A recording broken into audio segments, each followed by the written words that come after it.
السلام علیکم ورحمۃ اللہ وبرکاتہ۔ چیا سیڈ کہہ لیجئے، تخم بالانگو کہہ لیجئے، تخم بلنگا کہہ لیجئے، تخم ملنگا کہہ لیجئے، جو آپ پیار سے کہنا چاہیں وہ کہہ لیجئے۔ اس کے اعتبار سے یہ ایک جادوئی چیز ہے، یعنی کہ کچھ چیزیں ایسی ہوتی ہیں جناب علی، ان سے ویٹ گرایا جاتا ہے، کچھ چیزیں ایسی ہوتی ہیں جن سے ویٹ بڑھایا جاتا ہے، لیکن چیا سیڈ آپ کے سٹینڈرڈ آف یوز پر ہے کہ چاہیں تو اسی چیا سیڈ سے وزن گرا لیجئے، چاہیں تو اسی چیا سیڈ سے وزن بڑھا لیجئے، آپ پر ہے، حالات فیصلے آپ نے کرنے۔ لیکن سب سے زیادہ مفید یہ کن لوگوں کو ہوتا ہے جن کی باڈی میں خشکی بہت زیادہ، ڈی ہائیڈریشن بہت زیادہ ہو جاتی ہے۔ اسی طرح آپ نے دیکھا ہوگا کہ کچھ لوگ ورت رکھتے ہیں یا فاسٹنگ کرتے ہیں یا روزہ رکھتے ہیں، اور جو شام کو جو شربت بناتے ہیں اس میں تخم ملنگا گھول لیتے ہیں، تو اسے ڈی ہائیڈریشن فوری طور پر کور اپ ہو جاتی ہے۔ دوسری بات یہ ہے کہ وہ لوگ جن کو بھوک بہت لگتی ہے، ابھی بھوک بہت لگتی ہے، پیٹ میں کچھ چاہیے، ابھی پیٹ میں کچھ نہیں ہے، اور اتنی لگتی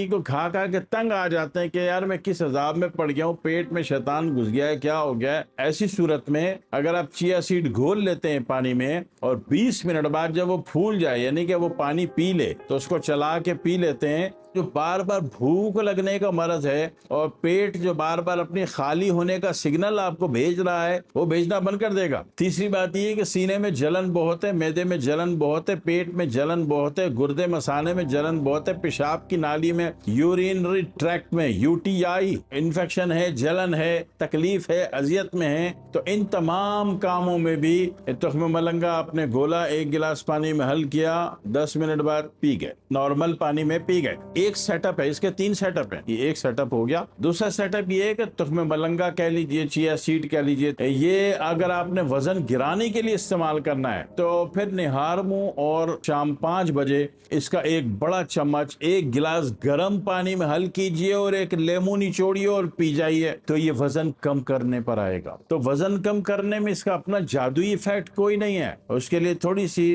غذا بھی کم کرنی ہے، جنک فوڈ جس کو کچرا فوڈ کہتے ہیں وہ بند کر دینا ہے، اور صبح رننگ کر سکتے ہیں تو کر لیں، نہیں تو واک کر لیں بھائی، رات کو واک لازمی کرنی ہے۔ سمجھ لیجئے کہ آج کی دنیا میں کوئی بھی کھانا کھانے کے بعد 5 منٹ کم از کم صبح، دوپہر اور رات کو آدھا گھنٹہ لازمی واک کرنی ہے۔ آج اس کو پی کے آپ جم چلے جاتے ہیں، آپ کو لگتا ہے کہ میں پی کے جاتا ہوں اور مجھے کمزوری محسوس ہوتی ہے، تو جم جانے کے بعد 2 گھنٹے بعد جم آپ واپس آتے ہیں تو پسینہ بہت آ جاتا ہے، ڈی ہائیڈریشن کی کیفیت ہے، گر جانے کی کیفیت ہے، کمزوری کی کیفیت ہے، تو آپ چیا سیڈ پی کے چلے جائیں، آپ کو کمزوری نہیں ہوگی۔ After the all work out آپ نارمل ہوں گے اور ریلیکس ہوں گے۔ تو وزن گرانے پہ لینا ہے تو اس کو گرم پانی میں ڈالنا ہے، پھر وہ 10 منٹ ویٹ نہیں کرنا ہے، گرم پانی میں ڈالا، ایک بڑا چمچ حل کیا اور اس کو ایک بڑا لیمو نچوڑا اور پی گئے، دن میں 2 ٹائم، ہمت اور حوصلہ ہے تو 3 ٹائم۔ کچھ لوگ کہتے ہیں کہ لیمو سے ہمیں الرجی ہے، لیمو لیتے ہیں تو جناب علی ہمارا گلا خراب ہو جاتا ہے، ہمیں یہ ہو جاتا ہے، ہمیں وہ ہو جاتا ہے، اور جناب علی ٹانسلز کا بھی خطرہ ہے، اور تھائرائیڈ کا بھی خطرہ ہے، اور یوں بھی ہے اور وہ بھی ہے۔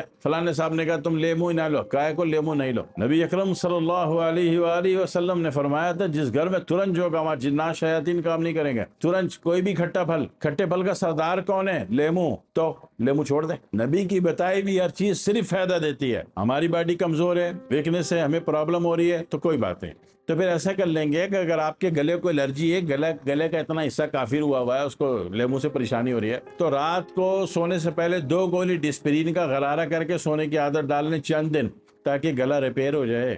اسی طرح تھائرائیڈ کا کوئی بھی علاج کرا رہے ہیں کسی کا بھی، ہربل میں ہو، آیورویدا میں ہو، طب میں ہو، طب نبی میں ہو، یونانی میں ہو، ایلوپیتھی میں ہو، ہومیو میں ہو، کسی بھی 7 میتھڈ آف شفا کے آپ کہیں سے بھی علاج کرا رہے ہوں، تھائرائیڈ کا جلدی جان چھوٹ جائے، ایسا نہ ہو 20 سال گولیاں کھانی پڑیں، تو روزانہ 2 گولی ڈسپرین، پوری دنیا میں ڈسپرین مل جاتی ہے۔ جن ملکوں میں ڈسپرین یا اسپرین یہ نہیں ملتی وہاں پہ الکا ملتی ہے، جیسے امریکہ میں الکا مل جاتی ہے، کینیڈا میں الکا مل جاتی ہے، تو وہ الکا کی 2 گولی ڈالو ایک گلاس گرم پانی میں سے، رات کو غرارے کر کے سویا کرو، ٹھیک ہے۔ تو یہ تو سیٹ اپ ہو گیا وزن گرانے کا۔ ایک ہوتا ہے وزن بڑھانے کا، وزن بڑھانے کا ٹائم صبح نہیں ہے، دوپہر بھی نہیں ہے، وہ شام یا رات کو ایک گلاس ٹھنڈے دودھ میں 2-4 قطرے روح افزا بھی مار لو، روح افزا مارا ہے پنک کلر کا ہو جائے گا. پھر اس میں چیا سیڈ حل کرو. اس میں دودھ کچا ہو جناب علی, دودھ کچا ہو, اگر وزن بڑھانا ہے تو اس میں ایک بڑا چمچ چیا سیڈ ڈال کرو, اور یہ 10 منٹ بعد جب یہ پھول چکا ہوا ہو تب کہیں جا کے آپ اس کو پیئیں گے, کیونکہ پورا نہیں پھولا ہے تو آپ کی اپنی باڈی کا پانی پیے گا, اور پورا پھول چکا ہے تو آپ کی باڈی کو پاور پرووائڈ کرے گا, اور دودھ کی چربی اس کے ساتھ کمبینیشن کرے گی تو کام بہت اچھا ہو جائے گا. یعنی کہ اگر صبح اور دوپہر کو لیں گے, گرم پانی سے لیں گے, لیمو ڈال کے لیں گے تو وزن گرانے میں کام آئے گا. ہمت و صبر پیدا کر کے چلیے گا. اگر وزن بڑھانے میں لینا ہے تو شام یا رات کو لیں گے, یا شام اور رات دونوں ٹائم لیں گے. دودھ میں لے پانی میں, یا دودھ میں کچے دودھ میں حل کر کے پیئیں گے, کچا دودھ. تو یہ دونوں طریقے, چیا سیڈ دونوں وے پر جاتا ہے, وزن گرانے پہ بھی جا رہا ہے, وزن بڑھانے پہ بھی جا رہا ہے. گرانے پہ لیا ہے تو فوراً حل کر کے گرم پانی میں لیمو ڈال کے پی جانا ہے. بڑھانے پہ لینا ہے تو 10 منٹ ویٹ کرنا ہے, تو دودھ میں آپ نے ملا لیا اور 2-4 قطرے روح افزا بھی ڈال دیا تو پھر پینا ہے. اور کم از کم بھی 90 دن چاہیے اس لیول کو چلانے کے لیے, 90 دن چاہیے ایک اچھے رزلٹ کے لیے. اور بہترین فائبر بھی, یہ باتیں ختم. ایک کوئی بھی چیز میں اگر فائبر ہے, خوردن فائبر, تو آپ کی باڈی کی خواہ مخواہ میں فری فنڈ میں مفت میں صفائی بھی کرتا ہے. کچرا کبارہ زہر سدے مدے بھی ڈیڑھ کے بار پھینک دیتا ہے. تو اس میں اللہ تعالیٰ نے صرف فائدہ دیا ہے, تو اس فائدے سے آپ بھی فائدہ اٹھا لیجئے, ہے نا. پھر دعا میں یاد رکھیے گا. والسلام علیکم ورحمۃ اللہ وبرکاتہ.